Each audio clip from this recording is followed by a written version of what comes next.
కొత్త అమ్మాయిలు రావడం కాదు, వచ్చిన వాళ్ళు సక్సెస్ అయినప్పుడే హీరోయిన్ల కష్టాలకు కనీసం కామ్ అయినా పడుతుంది. ఇప్పుడిదే జరిగేలా కనిపిస్తుంది.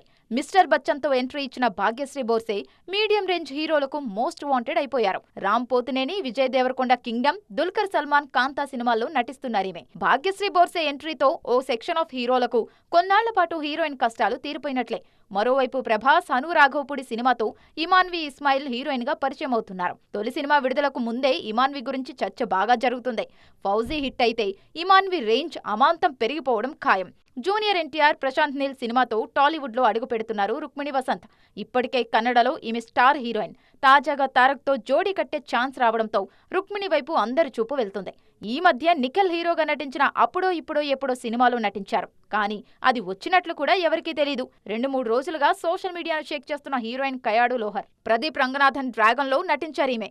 గ్లామర్ షోకు ఎలాంటి హద్దుల్లేవు. దాంతో కయాడు పేరు మారుమోగిపోతోంది. విశ్వక్, అనుదీప్ కాంబోలో వస్తున్న ఫంకీలో కయాడును హీరోయిన్ గా తీసుకుంటున్నారు. మొత్తానికి ఈ బ్యూటీస్ అంతా క్లిక్ అయితే కొన్నాళ్ల పాటు హీరోయిన్ కష్టాలు తీరిపోయినట్లే.